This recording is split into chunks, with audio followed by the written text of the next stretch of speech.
ಅಪ್ಪ.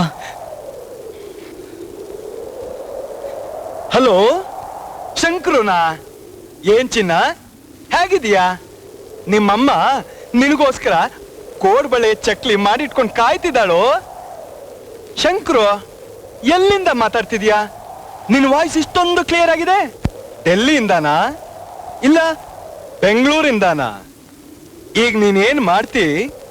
ಇಲ್ಲಿಂದ ಡೆಲ್ಲಿಗೆ ಪ್ಲೇನ್ ನಲ್ಲಿ ಹೋಗ್ತೀಯಾ, ಅಲ್ಲಿಂದ ರೈಲ್ ನಲ್ಲಿ ಬರ್ತೀಯಾ? ನಾ ರೈಲ್ವೆ ಸ್ಟೇಷನ್ ಬಂದು ನಿನ್ನ ರಿಸೀವ್ ಮಾಡ್ತೀನಪ್ಪ, ಮಾಡ್ತೀನಿ. ನಿನ್ ಕೋಪ ನನ್ಗೆ ಅರ್ಥ ಆಗ್ತಾ ಇದೆ ಅಪ್ಪ. 20 ರೂಪಾಯಿ ಹಣ ಕೊಡಕ್ಕೆ ರೆವಿನ್ಯೂ ಸ್ಟಾಂಪ್ ಮೇಲೆ ಸೈನ್ ಹಾಕ್ಬೇಕು, ಸ್ಟಾಂಪ್ ಪೇಪರ್ ಮೇಲೆ ಸೈನ್ ಹಾಕಿದ್ರೆ ಏನಪ್ಪ ತಪ್ಪು? ತಪ್ಪಿಲ್ಲ, ಏನು ತಪ್ಪಿಲ್ಲ. ನೀನು ನನ್ನ ಸೈನ್ ಮಾಡು ಅಂತ ಕೇಳಿದ್ರಲ್ಲಿ ಏನು ತಪ್ಪಿಲ್ಲ.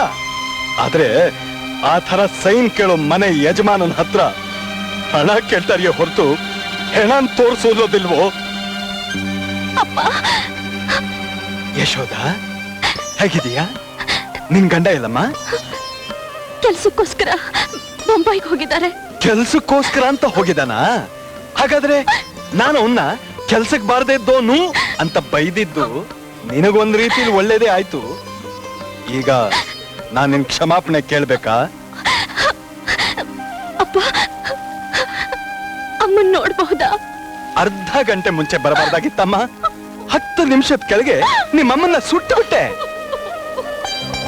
ಯಶೋಧ, ನೀನ್ ನೆಕ್ಲೆಸ್ ನ ಹೇಗ್ ಅಡ ಇಟ್ಟೆ ಹಾಗೆ ನಾನ್ ನಿಮ್ಮಮ್ಮನ್ನ ಸುಟ್ಟೆ.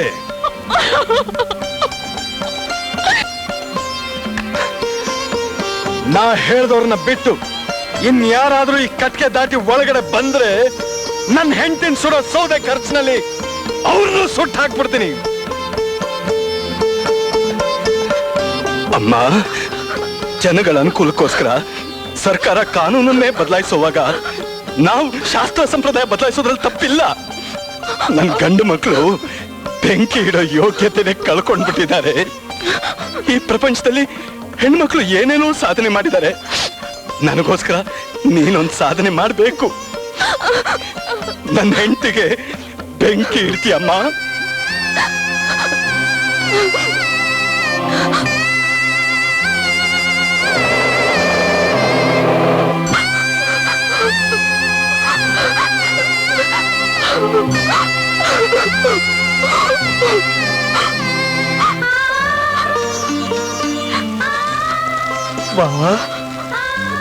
ಚಂದ್ರು, ನನ್ನ ಹೆಂಡತಿ ಶವ ಬೆಂದು ಹೋಗಕ್ ಮುಂಚೆ ನೀ ನನ್ನ ಮಗಳ ಕೈ ಹಿಡಿಬೇಕು.